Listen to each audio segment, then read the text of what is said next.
बिस्मिल्लाहिर्रहमानिर्रहीम अस्सलाम वालेकुम। आज हम इस वीडियो में स्विच स्टेटमेंट के बारे में पढ़ने जा रहे हैं। तो स्विच स्टेटमेंट को समझने के लिए हम एक पहले प्रोग्राम बनाते हैं। तो प्रोग्राम क्या बनाते हैं कि हम सिंपल सा एक कैलकुलेटर का प्रोग्राम बनाते हैं। प्रोग्राम में क्या होगा कि हमसे उसने सबसे पहले एक नंबर मांगना है, बोलेगा इंटर फर्स्ट नंबर। तो फ़र्ज़ करें यूज़र ने इंटर कर दिया 23। फिर वो सेकंड नंबर मांगेगा, फ़र्ज़ करें यूज़र ने इंटर कर दिया 7। ठीक है। और इसके बाद फिर वो हमसे ऑपरेटर मांगेगा। ऑपरेटर का मीन्स कि हमने उसे बताना है कि हमने इन दोनों नंबर्स को प्लस करना है, मल्टीप्लाई करना है, माइनस करना है या डिवाइड करना है। तो फ़र्ज़ करें यूज़र ने एंटर कर दिया प्लस, तो उसी के अकॉर्डिंग वो हमें रिज़ल्ट शो करा दे, यानी कि इन दोनों का सम करके हमें शो करा दे कुछ इस तरह से। ठीक हो गया। तो हम सबसे पहले ये प्रोग्राम बनाते हैं।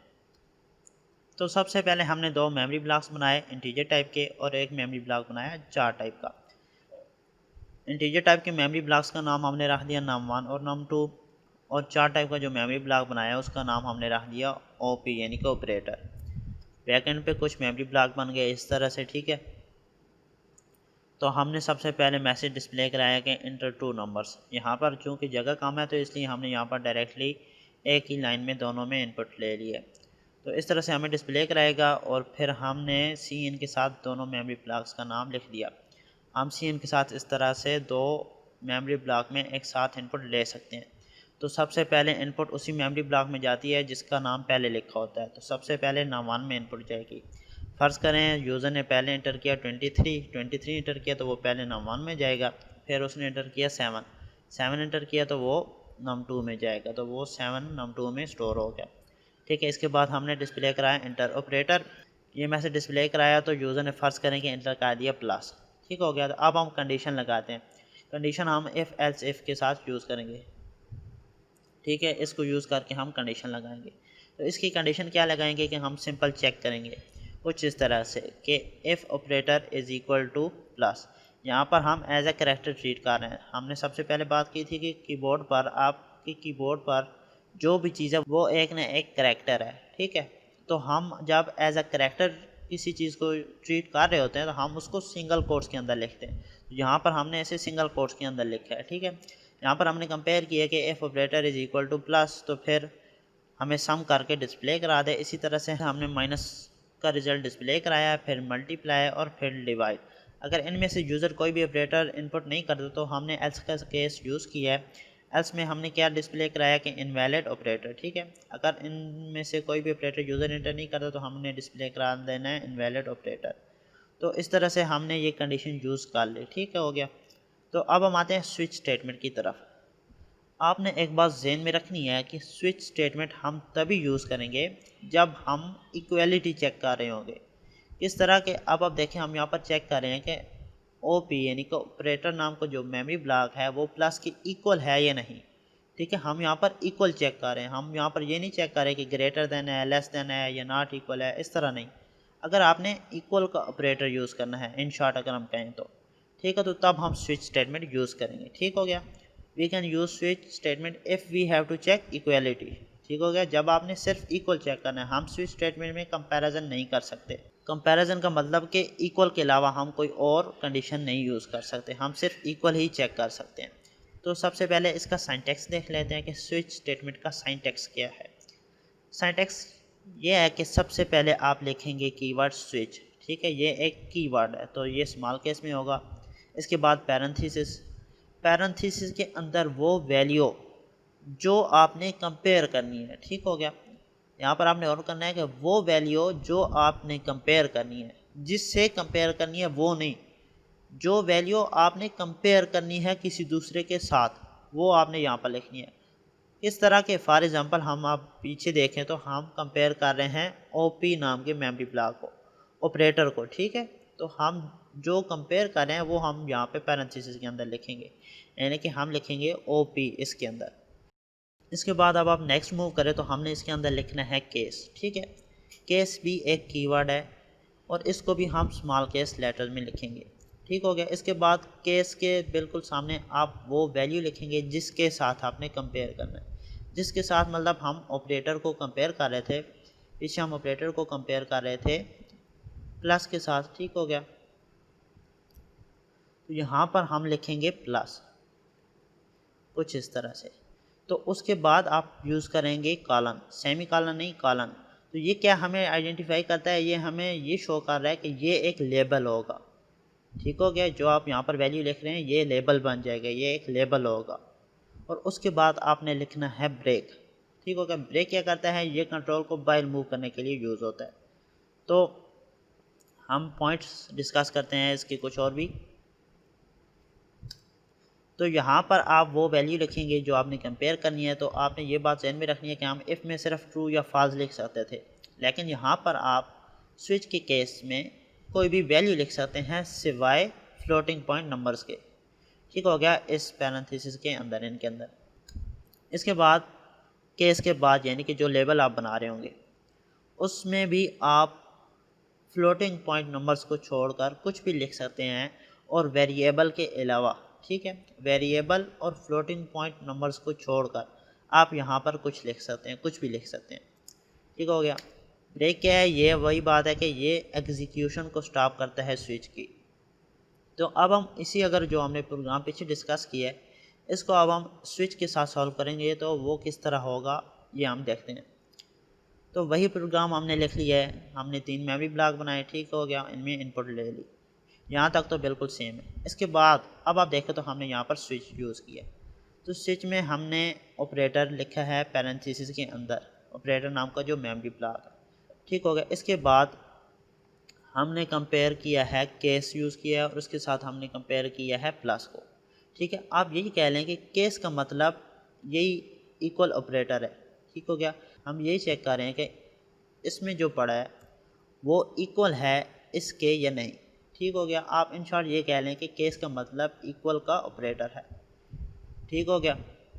तो हम यहाँ पर कंपेयर कर रहे हैं कि ये वाला इसकी इक्वल है तो ये वाली स्टेटमेंट चला दो, अगर ये वाला इसकी इक्वल है तो ये वाली स्टेटमेंट चला दो, ठीक हो गया। आप जितने चाहें केसेस एक स्विच के अंदर यूज़ कर सकते हैं, ये नहीं कि एक या दो यूज़ करें, बिल्कुल इफ़ एल्स इफ़ की तरह आप जितनी दफ़ा चाहें वो भी लिख सकते हैं। तो आप केस और ब्रेक के मिड में वो कोड लिखेंगे जो कंडीशन ट्रू होने की सूरत में एग्जीक्यूट होना चाहिए, ठीक हो गया।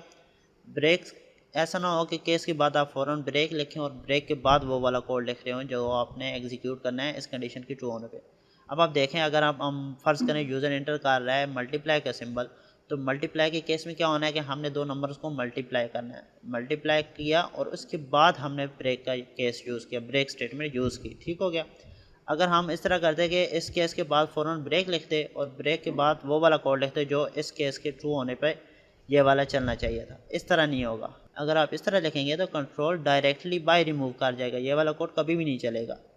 इसी तरह से हमने केस यूज़ किया डिवाइड का, और इसी तरह हमने लिखा डिफ़ॉल्ट, ठीक हो गया। डिफ़ॉल्ट का क्या मतलब है कि बिल्कुल सेम है जिस तरह एल्स का मतलब होता है, ठीक हो गया। तो डिफ़ॉल्ट को मैंने पीछे इसलिए नहीं डिस्कस किया क्योंकि इसकी आपको यहाँ पे अच्छे से समझ आएगी। अगर पीछे मैं आपको बता देता कि डिफ़ॉल्ट हम क्यों यूज़ कर रहे हैं तो उसको हो सकता है कि आपको कन्फ्यूजन होती। तो डिफ़ॉल्ट हम उस केस के लिए लिखते हैं, डिफ़ॉल्ट एक आप समझ लें कि वो केस है जब ये सारी कंडीशंस फॉल्स होंगी, यानी कि कोई भी कंडीशन ट्रू नहीं होगी, कोई भी केस हमारा मैच नहीं कर रहा, तो एंड पे आके हमारा डिफ़ॉल्ट का जो कोड लिखा होगा वो एग्जीक्यूट होगा, ठीक हो गया। तो अब हम इसकी बैक एंड पे वर्किंग देखते हैं कि इसके पीछे क्या हो रहा है।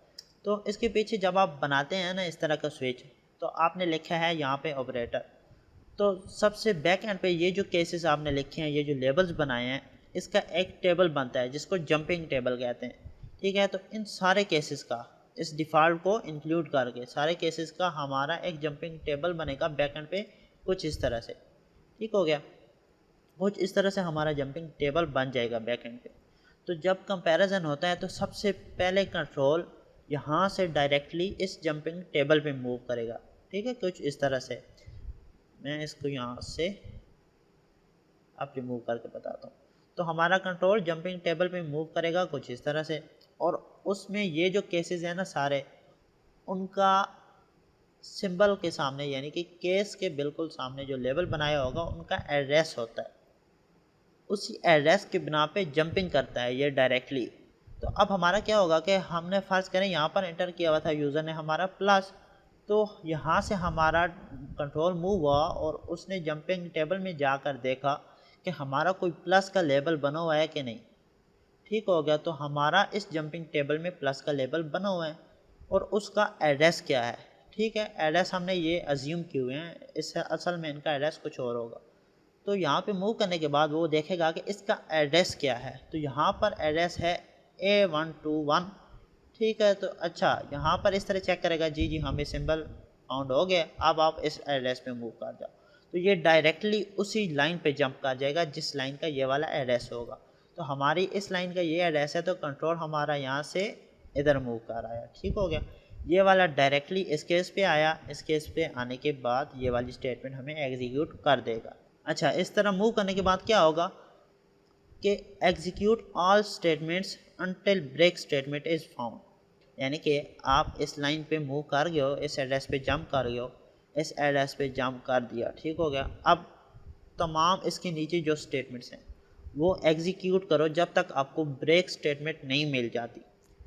तो यहाँ पर अब आप देखें, इसने इस लाइन पे जंप किया, ये वाली स्टेटमेंट एग्जीक्यूट की, जब नेक्स्ट मूव किया तो ये वाला ब्रेक आ गया, तो बस कंट्रोल यहाँ से बाहर आ गया। तो हमारी आउटपुट क्या आएगी, सम इज़ इक्वल टू 30। ठीक हो गया, हमारी आउटपुट ये वाली आ जाएगी। अच्छा, अब हम देखते हैं कि अगर हम ब्रेक स्टेटमेंट नहीं लिखते तो फिर क्या होगा। अब आप देखें, हमने यहाँ पर 3 केसेस ऐसे हैं, सॉरी 2 केसेस ऐसे हैं जिनके साथ हमने ब्रेक स्टेटमेंट नहीं यूज़ की। तो क्या होगा, हमारे बैक एंड पे हमारा कंट्रोल मूव कर चुका था प्लस वाले केस पे। ठीक है, अच्छा तो अब क्या है कि execute all statements until break statement is found, तो सारी स्टेटमेंट एग्जीक्यूट करना शुरू करो। तो एग्जीक्यूट होना शुरू हो गई, हमने सम वाली स्टेटमेंट यूज़ की, ये एग्जीक्यूट हुई। अच्छा, आप ब्रेक नहीं है तो नेक्स्ट केस पे मूव कर जाओ। नेक्स्ट केस पे मूव करने के बाद अब ये वाली स्टेटमेंट एग्जीक्यूट करो, नेक्स्ट इससे जो है ये वाली नेक्स्ट स्टेटमेंट एग्जीक्यूट हुई। अच्छा, उससे आगे अब ब्रेक स्टेटमेंट है, नहीं जी ये तो केस है, केस एग्जीक्यूट करो दोबारा से। अब अच्छा नेक्स्ट स्टेटमेंट पे मूव करो, नेक्स्ट स्टेटमेंट में मूव की, क्या ये ब्रेक स्टेटमेंट है, नहीं, तो फिर इसे भी एग्जीक्यूट कर दो। अच्छा, अब आप नेक्स्ट स्टेटमेंट में मूव करो, ये ब्रेक स्टेटमेंट है, जी बिल्कुल ये ब्रेक स्टेटमेंट है। तो अब आप क्या करो, अब आप डायरेक्ट स्विच स्टेटमेंट से बाहर आ जाओ, उससे जो नीचे वाला कोड है वो आपने एग्जीक्यूट नहीं करना। तो आप हमारा कंट्रोल डायरेक्टली स्विच स्टेटमेंट से बाहर आ चुका है। तो आप ब्रेक स्टेटमेंट ये कह सकते हैं कि ब्रेक स्टेटमेंट बिल्कुल जिस तरह आप गाड़ी की ब्रेक यूज़ करते हैं ना, वैसे ही है। फ़र्ज़ करें कि आप गाड़ी चला रहे हो और गाड़ी की ब्रेक नहीं लगाते तो क्या होगा, जाहिर सी बात है जो आगे आने वाली चीज़ है आप उसे भी साथ में ही ले के चले जाएंगे। तो इस तरह से ये भी ब्रेक स्टेटमेंट बिल्कुल इसी तरह वार कर रहा है कि जो चीज़ आगे आ रही है अगर आप यहाँ पे ब्रेक नहीं लगाते तो वो सारी चीज़ें को चलाता चला जाता। ठीक हो गया, तो अब हम कुछ और एग्जांपल डिस्कस कर लेते हैं। उससे पहले हम क्या, हमारी आउटपुट क्या आएगी कि हमारी आउटपुट जो हमने देखा है कि अगर हम ब्रेक स्टेटमेंट यूज़ नहीं करते तो इन सारों को उसने एग्जीक्यूट किया था, इसको भी, इसको भी और इसको भी। जब नेक्स्ट पे मूव किया तो ये वाली ब्रेक आ गई थी तो वो बाहर से निकल गया यहाँ पे। तो हमारी आउटपुट इस तरह से आ जाएगी, सम इज़ इक्वल टू 30, 16 और 161। तो अब हम एक और एग्जांपल करते हैं। एग्जांपल क्या करते हैं कि फ़र्ज़ करें यूज़र ने प्लस नहीं इंटर किया था, उसने इंटर कर दिया था ये क्वेश्चन मार्क, यानी कि इनवैलिड ऑपरेटर। हमने इसमें कोई केस ही नहीं बनाया क्वेश्चन मार्क का। ठीक है, यहाँ से यहाँ तक। तो क्या होगा, तो जाहिर सी बात है हमारा बैक एंड पे जंपिंग टेबल बना। जंपिंग टेबल बनने के बाद कंट्रोल जंपिंग टेबल पे मूव किया और उसने उसमें चेक किया तो कोई केस मैच नहीं कर रहा। तो जब कोई केस मैच नहीं करता तो डिफ़ॉल्ट वाला केस हमारा चलता है। तो अब डायरेक्टली उसने डिफ़ॉल्ट पे मूव किया। ठीक हो गया, तो डिफ़ॉल्ट का एड्रेस क्या है, डिफ़ॉल्ट का एड्रेस है जी 133। तो अब कंट्रोल जी डायरेक्टली मूव कर जाए 133 वाले एड्रेस पे। तो हमारा कंट्रोल 133 वाले एड्रेस पे आ गया और वो ब्रेक स्टेटमेंट तक तमाम स्टेटमेंट एग्जीक्यूट करेगा। ठीक हो गया, तो हमारी आउटपुट क्या आनी चाहिए, हमारी आउटपुट आएगी इनवैलिड ऑपरेटर। ये वाली स्टेटमेंट एग्जीक्यूट की और आगे ब्रेक आ गई। अब आप देखें यहाँ पर अगर हम ब्रेक ना भी यूज़ करते तो चल जाता, क्योंकि इसके बाद कोई स्टेटमेंट ही नहीं है। तो ये डायरेक्टली ये स्टेटमेंट एग्जीक्यूट करने के बाद उसने बाहर ही मूव करना था। तो इस तरह से हम डिफ़ॉल्ट का जो केस है वो यूज़ होता है जब कोई भी केस मैच नहीं कर रहा होता। तो अब हम फ़र्ज़ करते हैं कि हमने डिफ़ॉल्ट भी नहीं लिखा। ठीक है, डिफ़ॉल्ट नहीं लिखा, सारे हमने केस ही लिखे हैं। ये डिफ़ॉल्ट भी ऑप्शनल है बिल्कुल एल्स की तरह, आप चाहें तो लिख दें स्विच में, आप चाहें तो डिफ़ॉल्ट ना लिखें। ठीक हो गया। इस तरह से आप डिफ़ॉल्ट को भी इग्नोर कर सकते हैं। तो फ़र्ज़ करें यूज़र ने एंटर किया हुआ है क्वेश्चन मार्क, ठीक हो गया। तो क्वेश्चन मार्क एंटर किया तो जंपिंग टेबल बना। जंपिंग टेबल पे कंट्रोल ने चेक किया, जंपिंग टेबल पे कोई भी मैच नहीं हो रहा हमारा केस, प्लस मल्टीप्लाई डिवाइड और माइनस ये सारे केस हैं। क्वेश्चन मार्क वाला केस कोई नहीं है, तो अब क्या है कि डिफ़ॉल्ट में मूव करो, लेकिन डिफ़ॉल्ट ही कोई नहीं है। तो डिफ़ॉल्ट ही कोई नहीं है तो फिर क्या है कि आप कंट्रोल को बाहर भेज दो, यानी कि स्विच से बाहर आ जाओ। डिफ़ॉल्ट वाला केस ही नहीं है, ठीक हो गया। No simple match, move to default, default is not return, ठीक है। अगर डिफ़ॉल्ट ही नहीं है तो फिर मूव आउट ऑफ स्विच। तो इस तरह से हमारी स्विच स्टेटमेंट से कंट्रोल बाहर आ जाएगा। इसके बाद एक नोट है कि केसेस का जो सीक्वेंस है वो मैटर नहीं करता। क्यों मैटर नहीं करता? आपने देखा है कि हम जंपिंग टेबल बना रहे हैं, तो जंपिंग टेबल पे जो भी केस पहले है या बाद में है वो मैटर नहीं कर रहा, हमारा मैटर कर रहा है तो एड्रेस मैटर कर रहा है। तो हम जिस तरह चाहें प्लस मल्टीप्लाई अगर बाद में लिखते, प्लस बाद में लिखते, पहले हम माइनस लिख देते, प्लस लिखते, फिर डिवाइड, तो हमारा वो मैटर नहीं कर रहा। आप चाहते तो डिफ़ॉल्ट को सबसे पहले लिख देते, पहली स्टेटमेंट डिफ़ॉल्ट लिख दे बेशक, ठीक हो गया। तो हमारा केसेस का सीक्वेंस मैटर नहीं करता। इसके बाद है कि हम more than one cases same नहीं बना सकते। किस तरह? मतलब कि फॉर एग्ज़ाम्पल अगर हम देखें ये पीछे, तो यहाँ पर हमने प्लस लिखा और अगर चाहते अगर हम यहाँ पर भी प्लस लिख देते, ठीक हो गया। तो हमारे दो केसेस सेम बन गए, ये भी प्लस का केस है और ये भी प्लस का केस है। इसका मतलब हमारे जो जंपिंग टेबल बना वो भी यहाँ पर प्लस हो गया।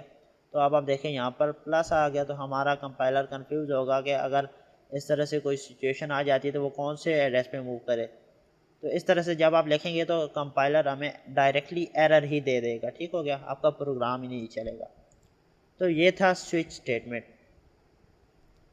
तो अब हम मूव करते हैं विजुअल स्टूडियो की तरफ, और इसका ये जो हमने कोड लिखे हैं इन्हीं को एग्जीक्यूट करके भी देखते हैं कि हमारी आउटपुट इसी तरह से आती है कि नहीं। तो हम अब चलते हैं विजुअल स्टूडियो की तरफ। जी, तो अब हम आ गए विजुअल स्टूडियो की तरफ, और हमने सबसे पहले इफ़ एल्स इफ़ वाला कोड लिख लिया है जो हमने सबसे पहले डिस्कस की है। तो हम सबसे पहले इस कोड को रन करके चेक करते हैं। जी, तो हमसे नंबर मांग रहा है, हम पहले एंटर करते हैं 23, इसके बाद हम एंटर करते हैं 7, तो ऑपरेटर एंटर करते हैं प्लस, तो सम इज इक्वल टू 30। हमारी आउटपुट बिल्कुल ठीक आ रही है। हम एक दफ़ा इसको माइनस से भी रन करके चेक करते हैं। माइनस करते हैं, हम नंबर वही एंटर करते हैं 23, 7 और माइनस, तो सब्ट्रैक्ट इज इक्वल टू 16। तो हमारा कोड बिल्कुल ठीक काम कर रहा है। तो अब हम स्विच की तरफ मूव करते हैं और यहाँ पर स्विच लिखते हैं, ठीक है। हम इफ़ एल्स इफ को यहाँ से रिमूव कर देते हैं। जी, तो अब हमने स्विच लिख लिया है, ठीक हो गया, स्विच स्टेटमेंट लिख लिया। तो इसी को हम, तो अब हम अपने प्रोग्राम को दोबारा से रन करते हैं। फिलहाल हमने सारा कोड जो है ये ठीक लिखा हुआ है, ठीक है। ये केस प्लस का, ये माइनस का, ये मल्टीप्लाई, ये डिवाइड और एंड पे डिफ़ॉल्ट। तो हम अब प्रोग्राम को रन करते हैं। दो नंबर एंटर करते हैं 23, 7, ऑपरेटर हम एंटर करते हैं प्लस। जी, तो उसने वही बिल्कुल हमारी आउटपुट ठीक आ रही है, उसने डिस्प्ले करा दिया सम इज इक्वल टू 30। इसके बाद अब हम ब्रेक स्टेटमेंट को रिमूव करते हैं, यहाँ से भी और यहाँ से भी। तो हम अब प्रोग्राम को रन करते हैं।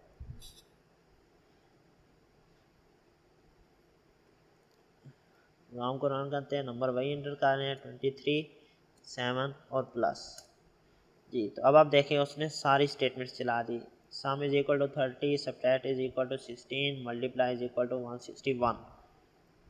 ठीक हो गया, यहाँ पे भी ब्रेक नहीं है, यहाँ पे भी नहीं है। यहाँ तक उसने कोड एग्जीक्यूट किया और यहाँ पे ब्रेक आया तो वो बाहर निकल गया, कंट्रोल बाहर मूव कर गया, ठीक हो गया। इसके बाद अब हम ब्रेक स्टेटमेंट को दोबारा से यहाँ पे लगा देते हैं। अब हम डिफ़ॉल्ट वाला केस चलाते हैं, ठीक हो गया। डिफ़ॉल्ट यानी कि हम क्वेश्चन मार्क इंटर करते हैं ऑपरेटर में। तो दो नंबर्स एंटर करते हैं 23, 7, ऑपरेटर में हमने एंटर करना है क्वेश्चन मार्क। तो अब हमें इनवैलिड ऑपरेटर डिस्प्ले हो गया, यानी कि हमारा डिफ़ॉल्ट वाला केस चल गया। तो अब हम क्या करते हैं, हम इस डिफ़ॉल्ट को भी यहाँ से रिमूव कर देते हैं। डिफ़ॉल्ट को रिमूव किया, हम यहाँ पर एक स्टेटमेंट लगा देते हैं जिससे हमें पता चले कि हमारा control out off switch statement move कर गया कि नहीं। तो हम यहाँ पर लिख देते हैं सी आउट आउट ऑफ स्विच। तो हमारा अब हमें ये सिर्फ डिस्प्ले होना चाहिए, क्योंकि हमने डिफ़ॉल्ट भी नहीं लिखा, ये वाले केसेस भी नहीं मैच हो गए। तो कंट्रोल मूव करेगा डिफ़ॉल्ट पे, डिफ़ॉल्ट देखेगा तो डिफ़ॉल्ट हमने लिखा ही नहीं है, तो फिर वो डायरेक्टली बाइंड मूव कर जाएगा। तो अब हम दोबारा से प्रोग्राम को रन करते हैं। ये तो नंबर हम एंटर करते हैं 23, 7, ऑपरेटर हमने एंटर करना है क्वेश्चन मार्क जी। तो आउट ऑफ स्विच ठीक हो गया, डायरेक्टली वो बाहर मूव कर गया। तो इस तरह से हम स्विच स्टेटमेंट का यूज़ करते हैं अगर हमने कोई इक्वालिटी चेक करनी है तो आई होप कि आपको इसकी अच्छी समझ आई होगी। अगर आपको वीडियो अच्छी लगे तो वीडियो को लाइक करें, चैनल को सब्सक्राइब करें और बेल आइकन को ज़रूर प्रेस करें, ताकि आपको हर नए आने वाली वीडियो के बारे में नोटिफिकेशन मिलती रहे। मिलते हैं नेक्स्ट लेक्चर में, तब तक के लिए अल्लाह हाफ़िज़।